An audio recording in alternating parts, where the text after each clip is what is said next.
DRDO द्वारा विकसित पारंपरिक मिसाइल तकनीक को व्यापक घरेलू निजी कंपनियों को स्थानांतरित करने की मंजूरी आधुनिक युद्ध की गतिशीलता को समझने और रणनीतिक हथियार प्रणालियों को स्वदेशी बनाने की दिशा में सरकार की गहरी रुचि को दर्शाती है। रूस यूक्रेन युद्ध और यूएस इजराइल बनाम ईरान युद्ध जैसे संघर्षों ने इस उद्देश्य को अत्यंत जरूरी बना दिया है। युद्ध के समय शांति काल में उत्पादित भंडार कुछ ही दिनों में समाप्त हो जाते हैं और युद्ध के बीच में उत्पादन मांग को पूरा नहीं कर सकता। उदाहरण के लिए यूके ने हाल ही में यूक्रेन को स्टॉर्म शैडो क्रूज मिसाइल सौंपी, लेकिन इससे उस युद्ध का रुख तुरंत नहीं बदला क्योंकि इसके पुर्जों को प्राप्त करने और उत्पादन शुरू करने में समय लगता है।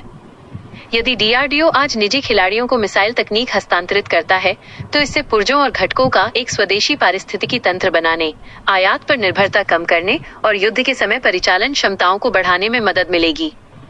एक मजबूत सैन्य औद्योगिक परिसर रणनीतिक सुरक्षा के लिए महत्वपूर्ण है और भारत के रक्षा निर्यात प्रोफाइल को भी बढ़ाता है।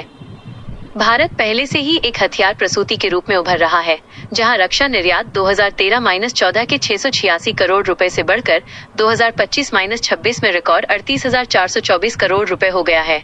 भारत फिलीपींस, वियतनाम और इंडोनेशिया जैसे देशों को ब्रह्मोस जैसी रणनीतिक प्रणालियों की आपूर्ति भी कर रहा है। हालांकि अमेरिकी रक्षा औद्योगिक आधार के समान एक तंत्र स्थापित करने के लिए अभी सुधार की गुंजाइश है। इसके लिए बड़े और स्थिर ऑर्डर द्वारा समर्थित नवाचार की काफी स्वतंत्रता और लचीलेपन की आवश्यकता होगी। सैन्य खरीद में ड्रोन जैसे प्लेटफॉर्मों के माध्यम से पहले ही सफलता देखी गई है, जहां सरकार ने सरकारी ई-मार्केटप्लेस, जेम और IDEX पोर्टल जैसे प्लेटफॉर्मों का उपयोग किया है।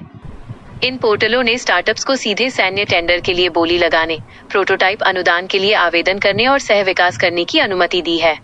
यहाँ जो बात काम करती है वो प्रशासनिक अनुपालन लागत में कमी है और यही आगे बढ़ने का सही रास्ता है।